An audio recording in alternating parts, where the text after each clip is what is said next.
Proud and honored. Try to give a visitor. You've been at this for 20 years. You know, that's what I love about it. It ain't overnight. It takes some time. 20 years. What, you have drone technology? Yeah, we're going to show you a few things while we get ready to literally get the thing going.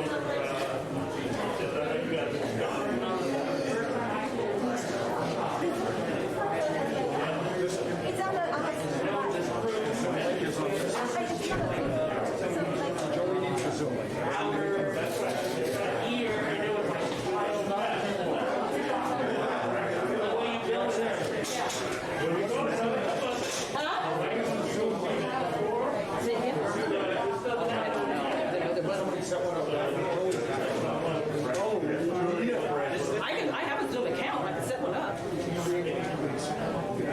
And then email it to Joey. I love it. I love it.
afternoon, everyone.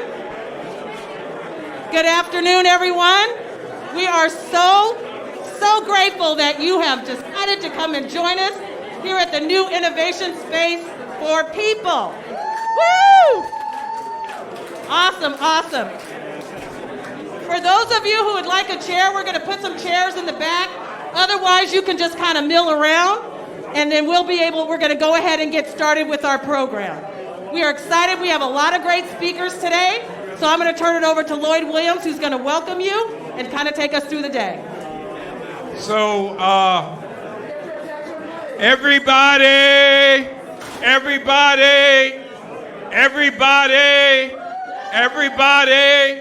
we're getting ready to start the program. We need your support by please just listening to the brief remarks that you will receive. So if everybody could be a part of the family, and let's make that happen, okay? And if you do need to speak, please just go to the outside and have that conversation, and then that way everyone who is giving remarks will be able to do that as best as possible, uninterrupted, okay? So let me get started. I'm Lloyd Williams. Hello. Yeah, it helps if you're not in front of the camera. I got you. Okay, I'm Lloyd Williams. I serve as the president and CEO of the Greater Harlem Chamber of Commerce. Clayton Banks, in addition to being my little brother, is one of the executive board members of the Greater Harlem Chamber of Commerce, and there are other directors of the Chamber who you will be hearing from, including the chairman of our legal committee, Richard Taffet. We'll be hearing from Richard shortly. But let me just say this, and again, I'm asking for you guys to please calm it down, okay? Everybody, let's work as a team. There are many things I can say about Clayton Banks, and all of them would be great. But I want to acknowledge what Clayton has done. Clayton and I have traveled around the country. We have literally traveled different parts of the world to talk about the subject of technology, the digital divide, and the importance of education in the field of technology for particularly communities of color, but not exclusively. We just wanted to understand and get people to know that once again, our communities are oftentimes being disadvantaged by not being brought to the forefront as we deal with this whole issue of technology. So there are many things that Clayton is, and all of those things are great. But one of the most important things that Clayton is an educator. And he's educating people in Australia. We were in the Caribbean together. We were in different sections of the state to talk about the importance of bridging that digital divide. And so there are a few persons that I know need to say something before I introduce Clayton. So I take the mic, I change programs. So just be aware of that. And so the first thing I'm going to do is ask my friend and my borough president for the borough of Manhattan, the Honorable Mark Levine, if he would share some thoughts. Very briefly. Thank you, Lloyd. Congratulations, Silicon Harlem. This is huge. This is huge. And this is not the culmination of 2 months of work or 2 years of work. This is the culmination of 20 years or more of work by Clayton Banks and the entire Silicon Harlem team. Let's give them another big round of applause. You have been out there with a very powerful message before it was cool, that access to technology, to the internet, to broadband, is not just an amenity. It's certainly not a luxury item. It is no less critical to modern life than indoor plumbing. And the persistent inequality in access to technology, and especially access to broadband and home-based broadband, has dire consequences for Harlem and low-income communities of color around the city. It impacts educational opportunities, it impacts employment opportunities, it impacts entrepreneurship opportunities. All of it now is limited by the continuing digital divide in the city. So to have Silicon Valley on the ground here, Silicon Harlem on the ground here, big difference. We don't like Silicon Valley. We're competing against them. We are out-competing them in New York City. To have this Gigabit Center, the first one in New York City, it's a game change for us. It will expand opportunity in education, in employment, in entrepreneurship. This is so huge. I am incredibly grateful to the vision of Clayton and the Silicon Harlem team and all of the partners and sponsors who have made this possible. I could not be more honored to be here. Congratulations again. This is so, so big. Thank you, thank you, thank you.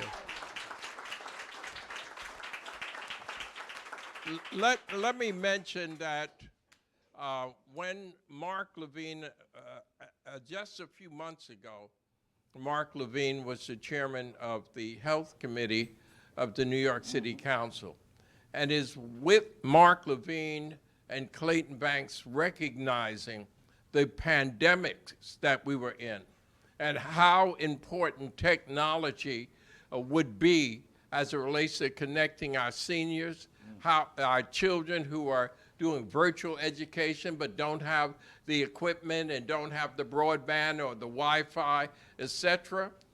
Mark Levine has made this a priority for the borough of Manhattan. So please do give our borough president a hand. We'll talk soon. My other change in program is going to ask a person who Clayton and I have worked closely together with over the last few years. He happens to be the president of the City College of New York. And when we first brought Vince Boudreau and connected him with Clayton Banks, he understood it immediately. And so I wanted to ask Dr. Boudreau, who is here. Yep, he's there. Oh, okay. Vince, if you would come to the forefront and share some thoughts and remarks. Well, first of all, I want to say this is just impressive as hell. Thank you. What you've done here. This is just amazing. You may have heard, we talk about it a lot. We are building up at City College the Charles B. Rangel Center for Infrastructure. And that's going to be a training facility. And you know what it's going to look like? It's going to look a lot like this. Good. Because these days, if you're doing anything of substance, the first skill you need are the skills that people are going to learn in a place like this. You know this. You feel this in your core. Every conversation we've had has been about the necessity of providing these kinds of opportunities to the whole people. I want to talk a little bit selfishly about the opportunities you're providing, because yes, there are going to be young men and women who come in here and have access to facilities they wouldn't have had except for your vision and your dedication to this task. But I want to say, as a people, as a society, as a city, if we don't harness those talents, they will ask questions that nobody else asks. They will seek out solutions that nobody else is looking for, because the experiences of the whole people in a place like this, harnessed to this technology, and the opportunities you provide are going to secure us in the years to come. We saw it during the pandemic. We will see it in crisis after crisis if we don't provide a place to develop the talents that we will all benefit from. We will be steps and steps behind where we need to be. So on behalf of selfish people everywhere who want prosperity and security and innovation, I want to congratulate you. I want to thank you. And I can't tell you how happy I am to be here to see this facility opened up, Clayton. Congratulations. Thank you, Dr. Boudreau. Thank you. Dr. Vincent Boudreau. Clayton oftentimes speaks about family. Or virtually every day he's speaking about family. And this is a family operation. His sister, who came all the way from the West Coast, but has been there, pushing him, pulling him, encouraging him, Roxanne. So I just want to make sure you do know her.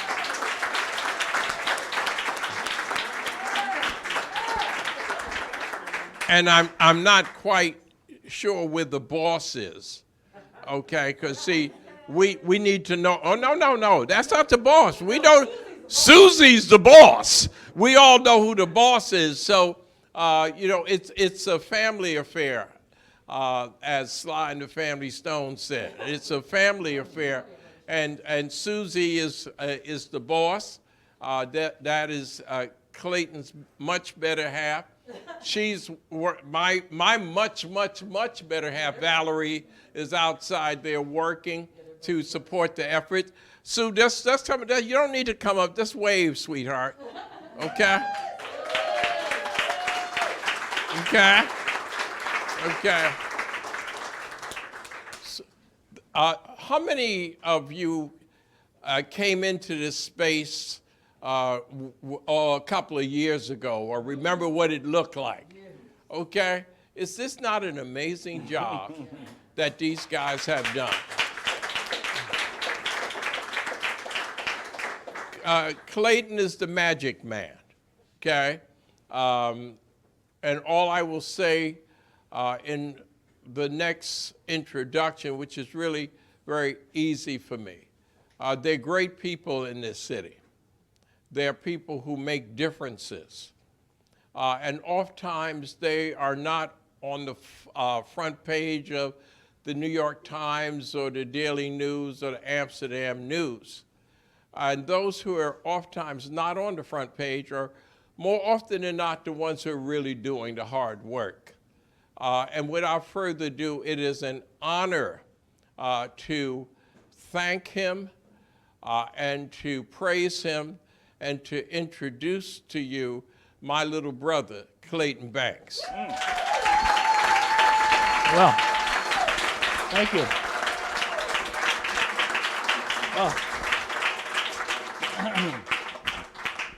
Thank you, Lloyd Williams. I think it's his show here. No, but Lloyd has been an incredible friend, just like he said, a big brother. And if you're able to become a friend with Lloyd Williams, you ain't ever gonna leave. He is a tremendous benefit to Harlem and of New York City. So I could go on and on about him, and I hope that everyone gets a chance to talk with him, and you'll find that this guy is a genius, seriously. Can I also be disruptive like Lloyd? Sure. I am going to just ask somebody to come up and speak right now. Okay. I don't know who's next or anything like that, but I know who I'd like to have say a few words right off the bat. And I will also acknowledge all the people. Let me just say this for all of you who may not know, is that yes, we had a vision for this space. And then we found someone that could help us bring that vision to what it is today. So I'm gonna ask Karen Zabarski to come up here, who is our architect and visionary with myself. We co-designed this place. Say hi. Thank you. Hi. Can I say more? Please do. It's such an incredible honor to be here today. Clayton and I actually met very serendipitously. He reached out to me the day that I created my studio, ground up, which was amazing. And this is my first completed project, and I'll never forget the first day I came over here to meet Clayton. I was figuring out what Silicon Harlem and C-Better are all about, and he just kept saying, everyone needs a connection. Everyone needs a connection, and that's really embedded in everything that C-Better and Silicon Harlem do. And we really work to embed that in every corner of the space, from our collaboration area in the front, our co-working, our innovation space back here. And, you know, in partnering with the whole team, And what we were able to accomplish in a few weeks with the creativity and the innovation, it just makes me so excited about what else is going to happen in this space in the next 2 years, 5 years, 10 years, the innovation and the imagination that's going to come from here. So thank you all so much. It's an honor to be here today. Thank you. So I very quickly want to show 2 quick videos, and then I'd like Margaret Anadou to get ready to come up here. Check this out. The most powerful woman in the world, not New York or America, the world.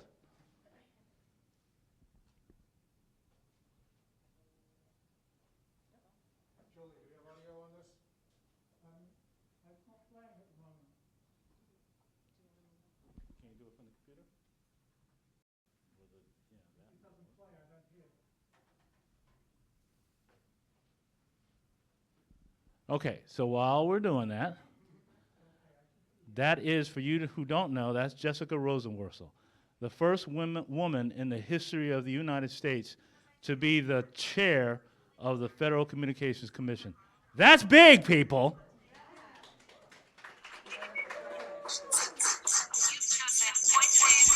Now you got to turn one of them. 2 p.m. Mute one of them. There you go. Year of 2022. That is as memorable as it gets. No, that's big because we want to remember this date in the future. Okay, here we go. Woo! Hi, I'm Jessica Rosenworcel, the chairwoman of the Federal Communications Commission. Move them. And I wish I could be with you today, but because I can't, I wanted to virtually congratulate Silicon Harlem and all of its partners on today's opening of Gigabit Innovation Center. You've chosen quite the day and time to do it. 2 p.m. on February 22nd in the year of 2022. That is as memorable as it gets. And that's big because we want to remember this date in the future. And that future we want to make sure is one that has digital opportunity for all. So good luck for today. And of course, I'm excited to see what tomorrow will bring and what you'll be able to do with the new center. Congratulations. How about that? How about that? Oh my goodness. Oh, and here comes our congressperson.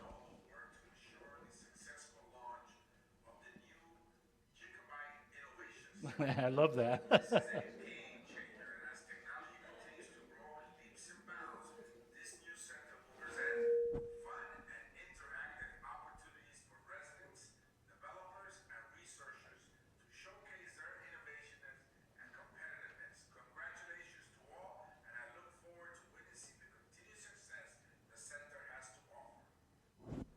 Thank you, Congressman. Anadou, Margaret, Anadou. So I also have to be, I don't know how to say it. I'm just humbled by this young lady who, her and I met at an event. Luckily, it was a real fancy event. And we sat down together and ended up just sitting next to each other. And I just started grabbing her ear about the internet, you know. And years later, not only has she been one of the most powerful people in New York City, coming out of Goldman Sachs, but also just has an incredible intelligence around how to make things move. And so I'm going to let her share whatever she wants to share, because I could talk about her all day long. But she is just a phenomenal person in general, but also very strong, and I think she thinks a lot about it. She's the one that put up millions and millions of dollars to basically create opportunities for black women across this country. What was it, 100 million, something like that? 10 billion. Hello. 10 billion. That's enough to get rid of the rats in this city. I mean, $10 billion to change this country. That's no small effort. It was all her. And so I want to bring her up. She's also been very much involved with us at Silicon Harlem and our C-Better Foundation. We would not be here without her. So I'm going to have her come up and say a few words. Clayton is far too sweet to me. So I'll tell a little bit more about that night when I first met Clayton. We were at a dinner. It was fancy. The food was expensive. The drinks were nice.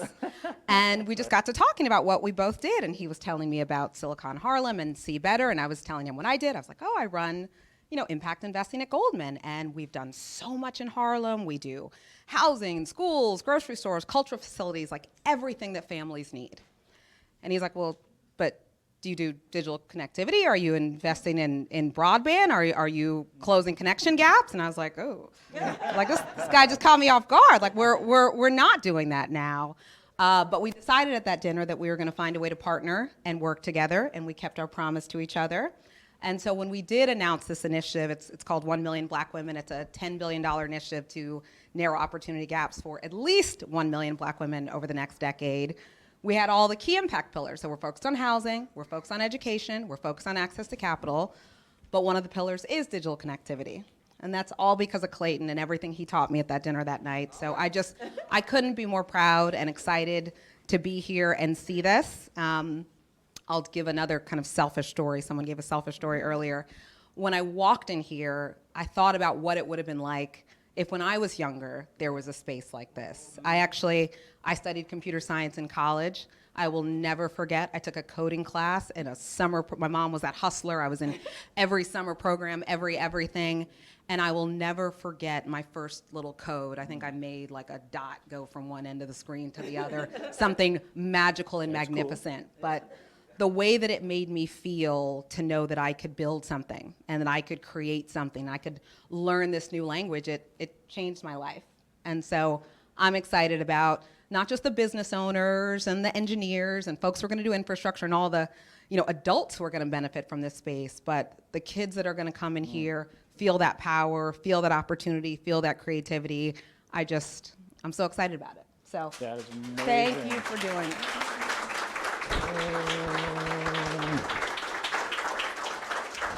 Thank you, Margaret Anadu. Jason Clark. We got to make sure we get, Tech NYC, he took over a major organization that represents so many of us throughout New York, and we've been working with them for several years. So we're very excited to have him here, and maybe one of the first, public conversations he's having in Upper Manhattan. So come on in, Jason Clark. Great, thank you, Clay.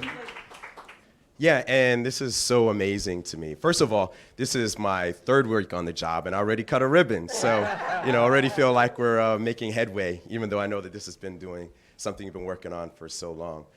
For me, I think about all the students, all the kids, every single day, who haven't had these type of opportunities.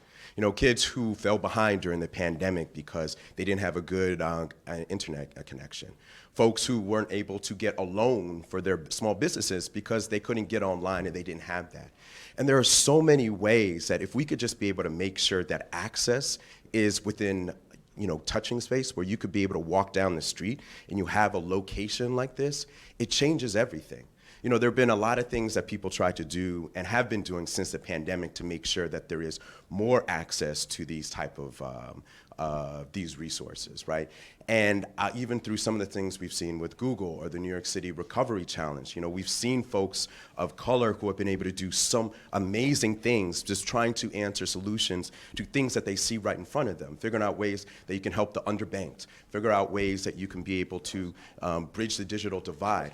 But what I also keep thinking about is, what about all those other folks who had amazing ideas, who that ember never got lit because they didn't have a place like a Gigabit Center right here, right?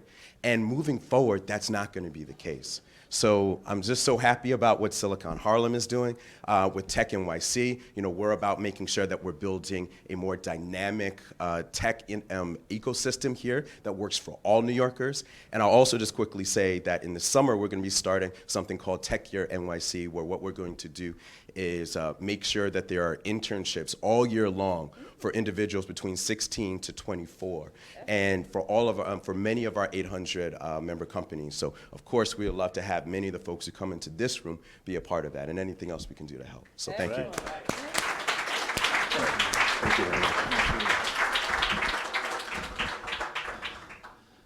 I think Lloyd got tired of me being on the mic, so he just split. I think we're going to, oh, wait a minute. Where's Minerva? Oh, there she is. Oh. Minerva, come on up here. So Minerva was one of our CTOs of New York City. One of the, I think the first, perhaps. The first CTO of New York City. And has done a lot of work since then, but while she was the CTO, her and I got a chance to really work together and get to know each other and continue to be really close and friends. And she's doing great new work, as she always does. So please, Minerva. Thanks, Clayton. Hi, everybody.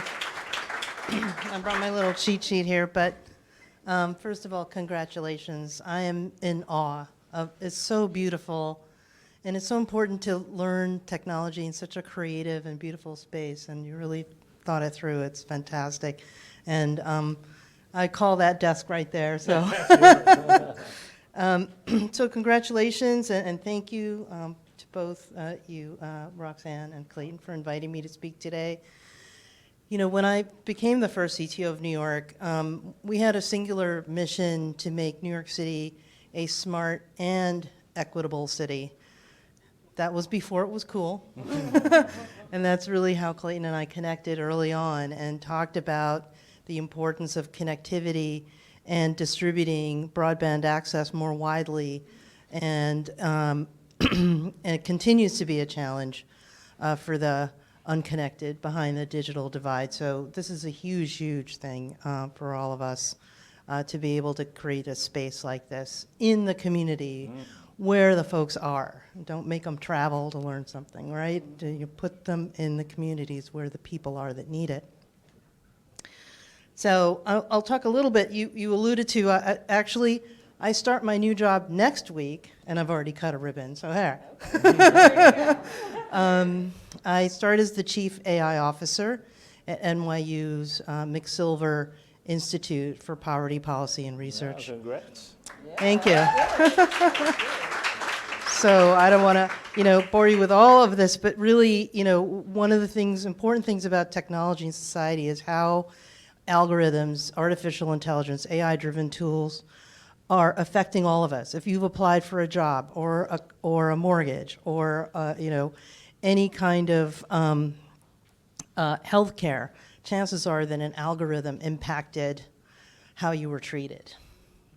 And so with a generous donation from Martin and Catherine McCatherine Silver, Constance McCatherine Silver, they established with $5 million the very first AI hub at the McSilver Institute for Poverty Policy and Research.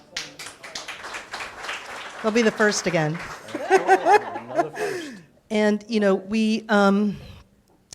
this is so important because we want to make sure that the technology that is being created, that we actually fulfill the promise that technology has, not only to do no harm, but to actually benefit society, to actually be a force for good. And the only way we can do that is to have more people of color, underrepresented folks in the technology industry. I'm a total example of that.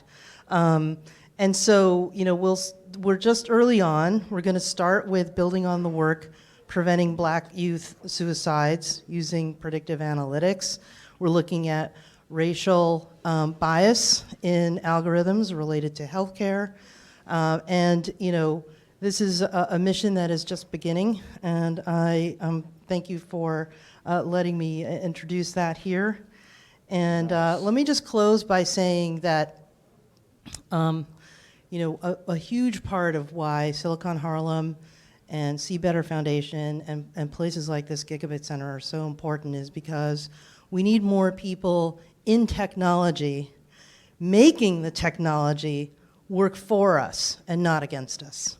And so by creating the next generation of technologists here, we can do a lot of good. So congratulations, and it's an honor to be here. Thanks. Thank you. So, Roxanne, can you tell me? Whoa! Albee.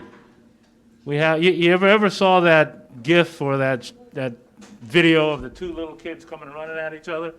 Several of the people in this room are that for me. And this is one of them. Come up here, Albee. Another CTO of New York City. He's at MasterCard now, but he was CTO at New York City. Yeah. God, I mean, One look. of our sponsors today. MasterCard. Brother from another mother. That's right. That's absolutely right. So I really do consider myself part of the Silicon Harlem family. I think one of the first meetings that I ever had when I started working for the city of New York was in this office. Look, all due respect, Clayton, it did not look like this. No, it didn't. So I think we were walking over boxes of routers and computer equipment and things that you were like piecing together. But I think the one constant, the one thing that hasn't changed is your vision. And that's super important because one of the most important things, so now that I work at MasterCard and I lead our global city partnerships, is I meet with mayors from all over the world on a regular basis, and one of the top, 3 questions that they ask is, how do we find out how to use technology to help our communities? And one of the answers that I always have is, work within the community, is attach yourself to a really great community-based organization that understands the challenges and the issues that communities are facing, but also like the needs and how to prioritize those needs from the voice of the community, not our opinion on it or not what we sense is a problem or an issue in the community. And one of the things is access, right? And you talk a lot about that, Clayton. I mean, that's been also a constant in your messaging, is give people access, give people the opportunity to tap into the advances in technology or just even devices, and it's going to change their life. I mean, I think one of the prime examples of that, growing up, walking on dirt floors, grew up very, very poor in Mexico. I shouldn't be here. Technically, on paper, statistically, I shouldn't have this job. I shouldn't have ever had the job with the city of New York. But along the way, people believed in me. They gave me access. They gave me opportunity. Took me a lot longer than the average person, I think, but I got here. But that was because places like this exist. That's because people like you, Clayton, exist. And so now that I have the benefit of having a global view of what's happening in the world, I'm able to kind of provide that insight, but it's stuff that I learned from people like you and from organizations and spaces like this. So this is stuff, these are learnings that I can take with me and kind of spread the world, right? And so now, when I came over to MasterCard, I mean, probably the first couple of months, I said, Clayton, you got to partner with us. We've got a lot of problems that we're tackling. I think we only had about 60-something cities in the network. Now we have about 330 global cities across the world that want to learn and want to consume. And it's great to have a partner like you, and it's great to have a space like this to give as an example of what community-driven innovation looks like. And so I'm super proud of the work you've done. And then now we're looking at the evolution of our partnership now with our In Solidarity initiative, where we've committed $500 million to close the racial equity gap and make sure that everyone has an opportunity. And so I think, there's a bunch of dimensions to access, right? I don't think it's just about a device or just about technology. It's everything. And so that opportunity for us to build an ecosystem, and so now tapping into that In Solidarity work that my great colleague here, brilliant colleague, is leading, we have another opportunity to add another layer, another dimension of what we can create for people, right? And that's what it's all about. It's people first. I think, Minerva set up that legacy at the CTO's office where it was, we build technology around people. We don't build, we don't design technology for people to adapt to it. That's not the point. And I think that you're the epitome of that. You're the example of that. And so I want to thank you, but more than anything, I want to recognize your hard work as my friend, as a partner, as a dinner buddy, as whatever. I wouldn't have missed this for anything in the world. I got on a plane this morning to be here. I'm going to get on a plane in about an hour to leave here. But there was no way that I was going to miss this opportunity to share this with you, brother. I love you. I love Silicon Harlem, and I'm glad to be here. Big dog. Mark Levine is leaving. See you, Mark. Thank you very much. Albee's got to run out of here, but I do want to say this. That, and I thank you for all the nice things you said about me, but this is a guy, first of all, he served our country for years.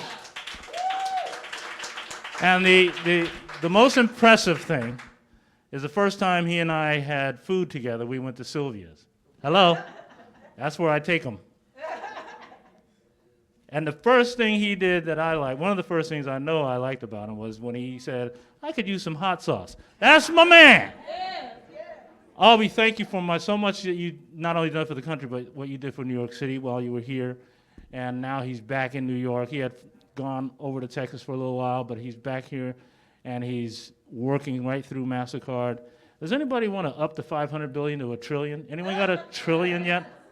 Margaret's going to do that. She's going to do $1 trillion, by the way. Joseph, thank you. Where's Joseph? Oh. So, can you guys come up here for a moment? You want to say just a quick word? They're the ones that are helping us. Very brief, just brief. She's like a little sister to me, or maybe a daughter, I don't know. But. Oh, well, it's just such an honor to be here. I mean, so I'm Sadia Benson. Great to meet you all with MasterCard. And leading our In Solidarity commitment, which Albie mentioned is a $500 million commitment to closing the racial wealth and opportunity gap. And so having Silicon Harlem as a partner and being able to provide so much access to our communities. I'm a native New Yorker, so being a part of this and seeing the access that's going to be provided is just tremendous. So an honor to be here, and yeah, great working with you, Clayton, Roxanne, and I'm excited to see what the future holds for all of us. Yep. Thank you. That's Queens. Roxanne? Jamaica Queen. Wait a minute. Oh, one of my dear friends who's been at the war with me for so many years. So happy that she was able to make it. She just took on a new job, so she didn't sure if she was going to be able to get over here. She's a lawyer. She's done tech policy. She's worked on transition teams.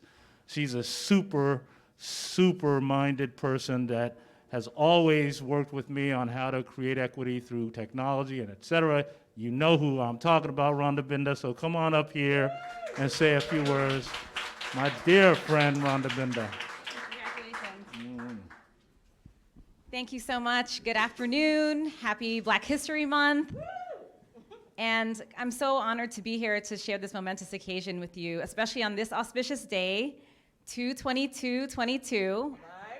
It's supposed to be the highest vibrational day, and I couldn't think of a better issue to congregate around on this day, because this is, my passion, and I've been known to be an advocate for closing the digital divide, but I've never been more excited than I am now because of what we're seeing with Web3, with artificial intelligence, Minerva, with NFTs, with cryptocurrency, with decentralized finance. It's such an exciting time. But as we all know, our communities have not always been at the table and present for creating the digital future. And we've not always been in mind when decisions are being made. And so that's why I'm so glad about the community that Silicon Harlem has built, allowing me to be part of the Community Advisory Board, the partners here today like Jodia from Microsoft, we have venture capitalists like Mark, we have so many, MasterCard, we have so many incredible partners today that are aligned and providing the technology tools and the training to provide the critical training and tools that we need in diverse communities. And so there's a vast opportunity ahead with metaverse, with AI, blockchain, Web3, you name it. And we need our immense talent from our young people and their creativity to be in those spaces to innovate for us for the future.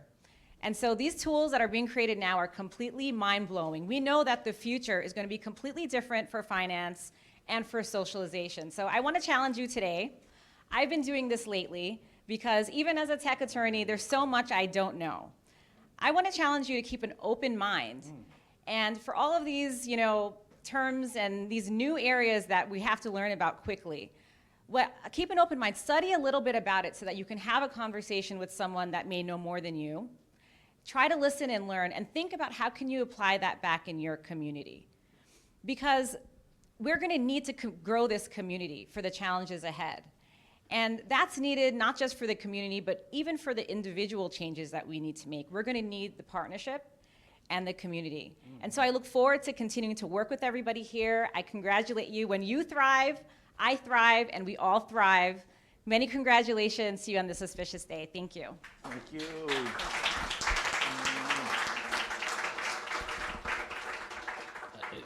Again, like I said at the very beginning, and between then and now, this is a together thing, right? So we are, you know, we can't do any of this without everybody that's in this room and beyond. And there's just companies that are also working with us. We talk about the sponsors that are just for this event and others. What are they, Susie or Roxanne, that's your name? So Google is behind a lot of this. Of course, Goldman Sachs is behind this. MasterCard is behind this. Amazon is behind this. I mean, we could go on and on. T-Mobile is behind this. We're very proud of so many companies that have gotten behind, not just Silicon Harlem, but for all of our vision, not just for this particular event, but across our entire years of activity, our conferences that we spend a lot of time on. If any of you have ever been to them, you know that they are full of technology and innovation. And we're going to continue to do that through our C-Better Foundation. We recently did ours last year, had a great presentation from a variety of black women that were presenting their companies, and we awarded them, and they continue to drive. So we're going to continue to do those type of things. Well, one of the companies that have really been working with us, and this happens to be a 7-year thing coming, is the City Bridge folks that are the Link NYC people. And they have helped here by bringing in fiber into this building. So Nick Colvin is somewhere in here. Where is he? Nick Colvin. Come on up here and say a few words, Mr. Colvin. Absolutely, you. Well, first off, I want to say just congratulations, Clayton. This space is amazing. I could not believe it. I saw the pictures beforehand. I walked through, and it looked nothing like this. It's just so great in here. So at City Bridge and at Link NYC, we believe that digital connectivity is a human right. Right? That it's necessary to participate and fully access all the opportunities in society, and it's our mission to bring that connectivity to everyone in New York City for free. And Clayton Banks has been a believer in that vision, like he said, for 7 years, maybe longer, since the very beginning, since it was a twinkle in the mayor's eye back in 2014. He's been by our side the entire time as a supporter, and I couldn't be more proud to partner with you, with Silicon Harlem, the C-Better Foundation, on this first Gigabit Innovation Center in New York City. Link NYC brings the fastest free Wi-Fi to hundreds of streets in New York City. But this is the first Gigabit Center. We're doing 4 more throughout the city, but you've set a really high bar for the rest of the centers. Like, this is amazing. This is really great. So I just want to say thank you to Clayton. Thank you to the city, to Commissioner Fraser and the Adams administration, former Commissioner Tisch, and everybody else who believes in the power of digital connectivity to make our city a more equitable and city for everybody. And of course, I have to thank Zenfi Networks, who's our partner at City Bridge, who provided the fiber and the wireless services to connect this facility to the internet and provide that essential connectivity to support Clayton and all the great work that's going to be done here. So congratulations, Clayton, and thank you so much. Thank you. Thank you, Nick. Like I said, they've done nothing but great work throughout this city. What a commitment when they did it 7 years ago, when we were lucky enough at Silicon Harlem. We came and actually worked very closely with the mayor's office to get these kiosks on the streets, because we knew then that there was just very little connectivity in Upper Manhattan. So at least we said we should get some kiosks uptown. Turned out it was the first they were deploying. We had the most across the city, and people were finally getting online, although it was just outdoor. So in that same testimony, we talked about, why don't you at least have one building per borough that could get that kind of speed that's on the street?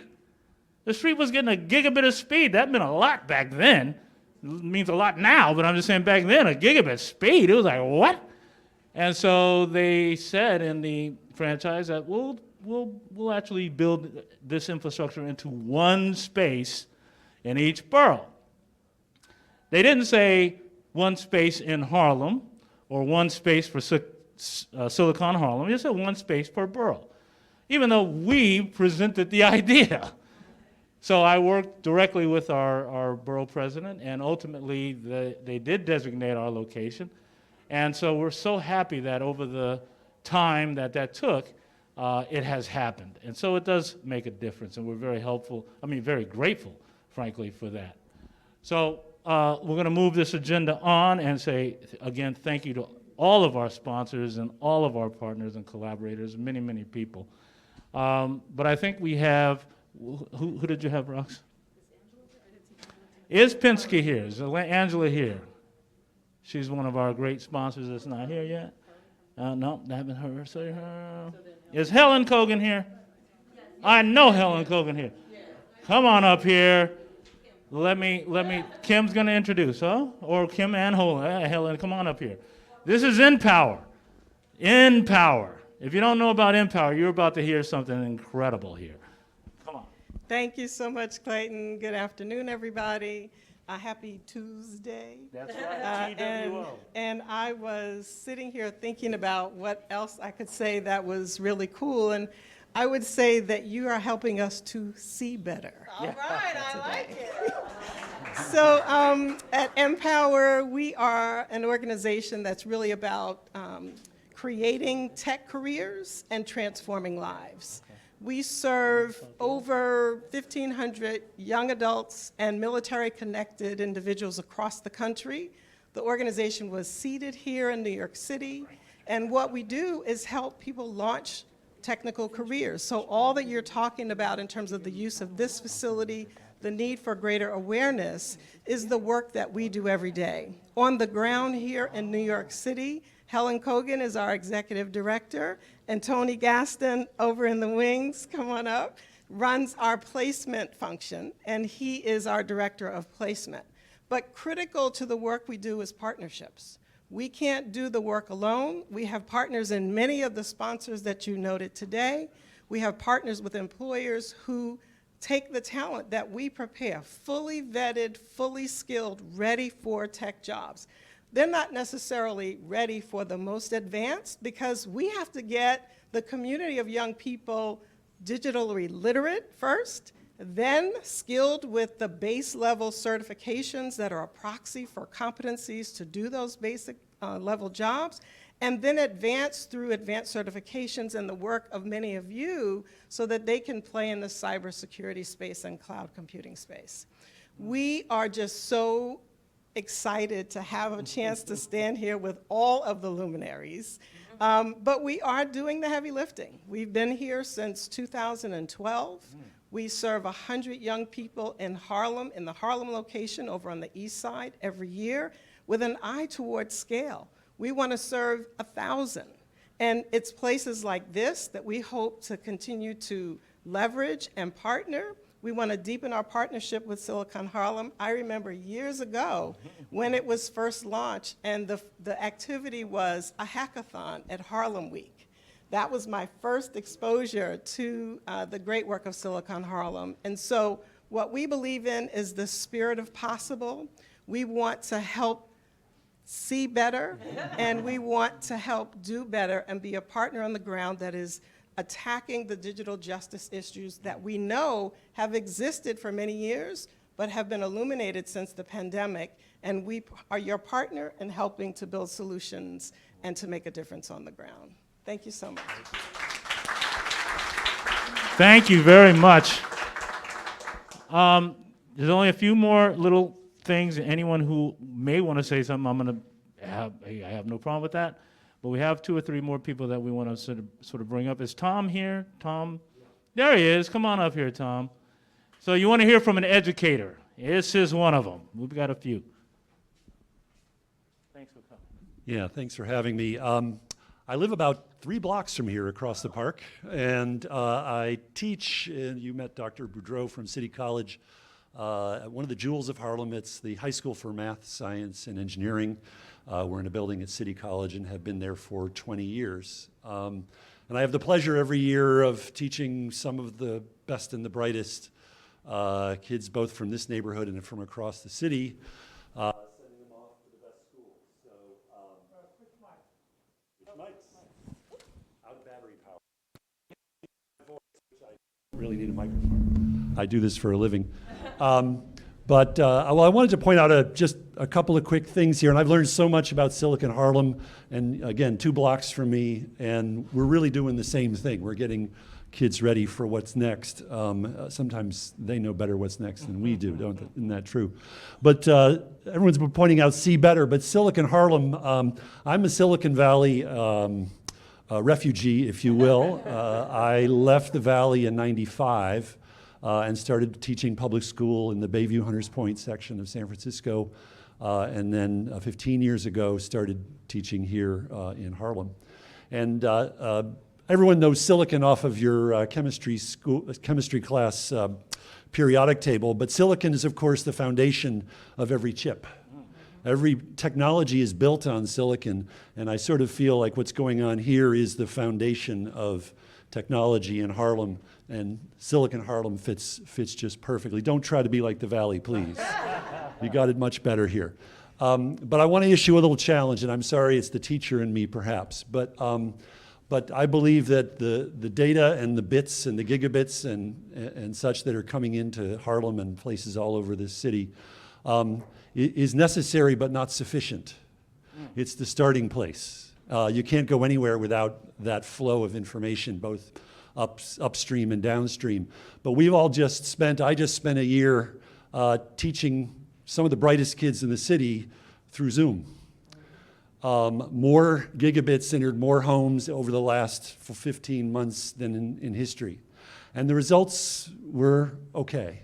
You know, they weren't great. And data doesn't equal happiness, data doesn't equal learning, data doesn't equal progress, but it is that foundation. And what I love about this center here is, you know, we're starting to see what you can do with data. I'm going to grab this. This is a cell phone with wings, you know, and there are artifacts around here and tools that make use of that data stream, which makes it vastly more relevant than just, you know, Facebook coming up faster or Snapchat coming up a little quicker, right? So, but you need a center like this where they can meet human beings, mentors, connect with opportunities, meet other people. It's very much a people-oriented thing, and I'm so glad there's a place like this in Harlem where young people and older folks, you know, like me, can get together and make use of this wonderful resource. So thank you for having us. Thank you. Appreciate it. So wonderful. Thank you, Tom. So we work with one of his colleagues, Dr. Crystal Bonds, and she wasn't able to make it, but she is one of the extraordinary educators and principals in New York City. So at another event, you'll get to meet her. Is Simon here? No? Okay. So I want to bring up one of my dear friends and not only friend, but colleague, Richard Taffet. Richard Taffet, come on up and say a few words. You need to listen to this. Well, maybe you do, maybe you don't. But I am in awe of listening to all of those who have spoken before me, to see what the commitment has been in this community for a long time. And I feel very privileged, humbled, and really just exhilarated by being here today for a lot of reasons, and being able to share a few thoughts with you about what I've seen. So first off, I just want to give my thanks to the entire Silicon Harlem team and the C-Better team. And over the past couple of months, I've actually been able to watch right here in this building, sitting behind this screen with wires all over the place, how hard these folks are working. Eric and Danielle and Claire, Roxanne from California with video conferencing and everything else. And what's particularly extraordinary, and Clayton, of course, but we'll get to him in a second. But what was really exhilarating for me is to know all of the balls that were in the air. And if anybody's been following what Silicon Harlem's been doing for the past few months and the success it has had from the years of investment that has been made by this entire team and the effort that this entire team has made, both in terms of time, financial investment, and everything else, and to know now that it's at the precipice of just succeeding wonderfully with wiring New York City, not just in this community, but certainly in this community, but even more broadly, and talking about expanding it out into other cities as well. Silicon Harlem is just beginning to hit the ground. And I think when the next time I heard this morning that the next time it's 2/22/22 is in 24/22. So we've got to last another, what, 400 years or something? So we got to do good. So I mean, so that's just one side of it, though. So people have been telling stories of how they met Clayton. So I'm going to, give my side of the story there. Then it's all Lloyd Williams' fault, to be quite honest. And Lloyd was able to introduce me to a number of people, get me involved in the Greater Harlem Chamber of Commerce. Lloyd and I sit on the National Jazz Museum in Harlem's board together. So we've been doing a lot together. And for some reason, that Clayton and I just sort of hit it off. I don't know why. And maybe it was about a year ago, we got into a routine where we would have bi-weekly calls every other Saturday at 1 p.m. And I can hear his wife in the background, and my wife said, "Who? I don't want to be profane here, but who are you talking to about and what?" And it was during one of these calls that we were talking about how all the great stuff Silicon Harlem's doing, and not only the hackathons and the educational side, but actually creating an incredibly valuable business, succeeding, doing good, but doing well, I should say, by doing good. And that became sort of our mantra. And there was, I don't know, it was last spring perhaps, and I said to Clayton, I said, Clayton, how come there is no tech incubator or accelerator in Harlem? And he said, that's a good question. And that got us talking about trying to create C-Better. Because one of the first things that we focused on was the need to have a not-for-profit platform. And I think some of the supporters were pushing for that, and thank you everybody we're going to be hitting you up again, so please be very generous. But we needed that not-for-profit platform to be able to do good and thereby do well. And so Clayton said, I just happen to have a not-for-profit sitting on the shelf. I haven't done anything about it, and that's C-Better. And I said, well, that's easy. I hope it doesn't stand for Clayton's Better, but he said it does, but it really is, it's Connect Better. But it was from that point to now where we've had a series of discussions. And so while the Silicon Harlem team, which is also supporting C-Better, was busy trying to build a valuable for-profit company, they've also all been trying to build a very, very successful not-for-profit company. Because one of the, I think, visions that we've spoken about is, again, why hasn't there been a tech incubator or a tech accelerator in this community? We know, the data tells us, that startups, without the kind of support that we're thinking of providing, fail 70 to 80% of the time. Mm-hmm. Those numbers are inverted when there is the technical startups. We now have the ability to start to not only continue to rely upon the enormous goodwill that Silicon Harlem has built up over the years on educational programs, on training programs, on mentorship programs, put it into the not-for-profit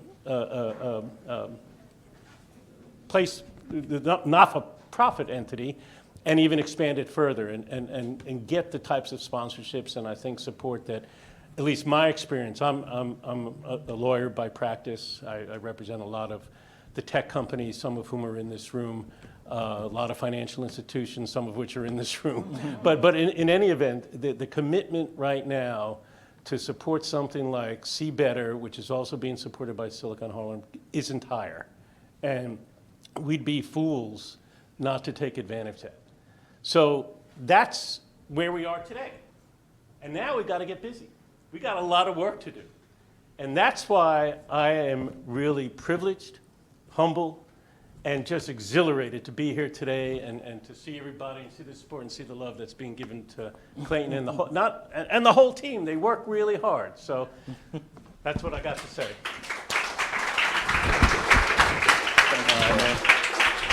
Excellent. We have one more, and then we're going to ask you to just check out some of the interesting technology we have here. Not just the drones, which is also exceptionally cool. Where's Tony Reed? Wherever he is, he's here. There's Tony Reed. You're going to see him flying some drones, and he can talk about it from all different perspectives. We also have a wireless connectivity. You see this radio? And there's one over there. You're going to see some crazy stuff happening with that. So you don't want to miss that.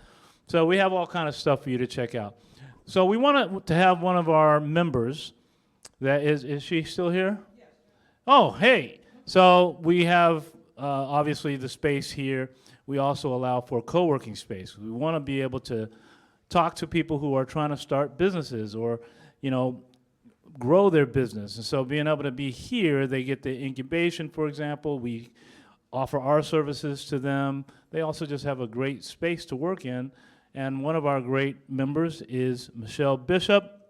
She also serves on our community advisory board, but she's a straight up community-driven person. I love her to death. So come on up here, Michelle Bishop.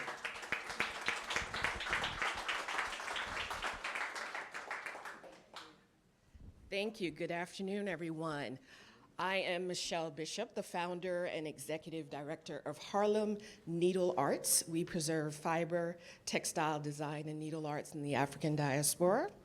For all the politicians in the room, I'm in the middle of doing my discretionary funding application, but I am excited to be in this space. This space has been a lifesaver for us in the last 2 years, particularly during COVID. It was a kind of a place of refuge, and we provide content all over the city, but primarily here in Harlem. We are currently at the Africa Center, part of the Museum of Food and Drink exhibition, which is a huge project, so I hope everyone gets the opportunity to see it. Some people there's a myth about what we do, and that is for old ladies. It is not. I am one of the first, I was told I was a part of a guinea pig project at Pace University. We were like the first group of students to graduate as MIS students, and I did a lot with data and still continue to do that. And part of the mission in driving this organization forward is so that our stories are told. So over the last 20 plus years, I have been collecting data so that we can compile a data access management tool so that our content on a scale that's not necessarily in the academic world is available to the academic world. So that's what we're in the process of driving forward. I am delighted to be here, to be a part of this space and what's to come. Thank you, Clayton, Eric, and the entire team, Claire, Danielle, everyone for being here and having our back. I know I'm a pain in the neck sometimes. No, I'm a community person, so I'm looking out for the community. So when I'm in the space late at night, they know I look out for the space. And I know everyone else in our community at large is going to do the same. So thank you, enjoy the space, and continue to drive technology and our families forward in understanding the advantages of how it fits into their lives. Thank you.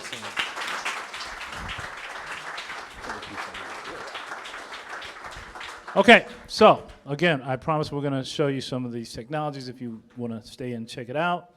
I got to say thank you to all the speakers. So my sister said I got to read this exactly like it is. It's not my thing, but I'm going to do a 30-second thing, right? Anyone have 30 seconds they want to say right now? 30 seconds. You got an opportunity right now to say something to our friends and family. Oh, Lord. Oh, you go first. Come on. Oh, Al Taylor. Wait a minute. Actually, good afternoon, everyone. My name is Wendy Lorenzetti Olivo. I am Assembly Member Al Taylor's Chief of Staff. Now, he's not able to be here today. However, this is like a second home to our office. We are so absolutely grateful for everything that you're bringing to our community. During the pandemic, we have had, it has been absolutely devastating how we have not been able to reach out to some families, a lot of senior citizens. And so having you here, helping us bridge that gap means everything and being able to serve the community. So Clayton, thank you on behalf of the Assembly member, on behalf of our office for everything that you guys do. And this is literally our second home. We actually come over here and work out of here also. So thank you so much, Clayton, for everything that you have done, and your team, of course. Okay, come on up. 30 seconds, I promise. I'm Carissa Tastian. I'm with a national nonprofit called Digitunity. And those computers you're looking at right now, they have been donated through a corporation in New York City, gone to our partner, Greg Campbell, in the back there with the Electronic Access Foundation, who's refurbished them and brought them. And he has many more, well, not a lot more, but some more to send home with the kids. And so what I'm asking for you is we're trying to build a robust device ecosystem for both green and so that children and adults across the city can have device ownership, which is equity in itself. So if you work for a company, please reach out to me today, because donating your computers is with the highest level of data security. We can provide all of the documentation you need. It's just going to somewhere good instead of a landfill. So thank you. Thanks, Clayton. So happy you did that. I would have to say that Greg's done it for a couple years for us, where he's provided computers that we can not only have here in our facility for kids to take, but we actually can give them to families. And that made a big difference during COVID. Greg was right there with us, and we were able to give families that did not have a computer in the home, and we were able to bridge that gap. Wave your hand, Greg, so everybody knows who you are. Not you. Greg Campbell. Thanks, Greg. I will let Ken doesn't know 30 seconds, but he's going to learn. 30 seconds, Ken. And he's brought some technology that I didn't mention. That's probably why he's up here. Anybody like Bitcoin? Nobody. But he's brought a Bitcoin mining machine here. That's deep, right? So let's hear about it. Well, I actually wanted to just give such appreciation to Clayton. We're both like technology OGs, and Clayton, we've been doing this for 20 plus years. Many people have come and gone. Clayton has been there. He's kept the faith. He's still here. So I just wanted to just give you the acknowledgement, because it's a hard road to go. And yes, if you want to find out about Bitcoin and this fintech stuff we're doing, I'm going to be over there. But that's my 30 seconds. Thank you, Clayton. That was very good, Ken. When he says OG, you know what that means? Old geek. All right. So, anyone else? 30 seconds. If not, we're going to move this forward to where I have to say this stuff. Oh, let's have Roxanne say something, right? Come on, Roxanne. First of all, I too want to just thank everyone for being here and just showing the love for my brother. I am going to geek out in my own way. Clayton and I are a year apart, and we have been running this race together for a long time. And I love him dearly. We give each other a hard time, but I love him dearly. But the one thing I want to talk about today is how impressed I am with him and how much I admire him. And I'm going to try to do this without crying. When I think about all that he has gone through and how he's been pushing so hard with Silicon Harlem, I can't believe where we are today. I've seen this office from the inception, and for those of you that have been here, you know this is a major transformation. But not only that, during the COVID period, he reached out to all his connections to make sure that they got thermometers in here so that they could track who had COVID and who didn't, because a lot of households didn't even have a thermometer in their home. He also reached out for great people like him that were able to donate computers, so people who didn't have computers in their homes now had access. Because it was, as we've heard all day today, and as we all know, if you don't have access to the internet, if you don't have access, you can't get your health care, you can't get, specifically during COVID, sometimes you couldn't get groceries, you couldn't get anything because everything was shut down. But Clayton made an effort to call in all his contacts, whether they were overseas or here in the United States. And he made a difference in a lot of people's lives. And as his little sister, yes, I'm younger, as his little sister, I was watching this going, oh my God, like everything that you're doing is amazing. And so I have had the honor to help volunteer and help him with, some of the things he's done, but it's minuscule to what he's been doing. And when I think about the staff, like Claire and everybody that's done such an amazing job, I am just so thankful and grateful for all your guys' support. And I just want to thank the community at large. I've been to some of his conferences. I've helped with those as well. And just to see the great people he brings in and the information he's able to provide everyone. And that's what I love about him so much, is that he believes in sharing information. A lot of people like to hold on to it so that they can be the smartest person in the room. My brother doesn't do that, although he still thinks he's the smartest person in the room. But he loves to share information. He loves to share whatever he can, because his whole thing is about getting equity for everybody, that everyone needs a connection. And so on behalf of the Banks family, and especially from my heart, I want to tell you how much we love you, we are impressed by you, we admire you, and we are grateful that you're our brother. I love you.